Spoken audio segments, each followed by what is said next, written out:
Ito na update natin sa ating binibreed na beta. So kailangan ko nang kunin yung female dahil nangitlog na nga siya nung nakaraan at baka manggulo lang yan sa ating male. Usually kasi yung male lang nag-aalaga ng mga fry o ng mga eggs.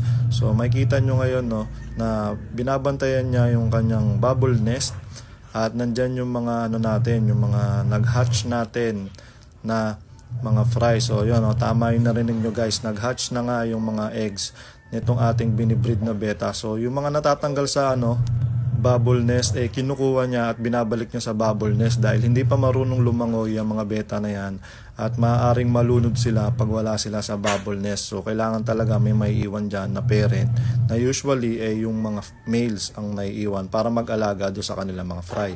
So yung mga kasang, yung pagkakamali natin noong nakaraan, hindi natin nilagyan ng takip at naulanan. So yan, nilagyan ko na ng takip para kung sakaling umulan, di masisira yung bubble nest. Alright.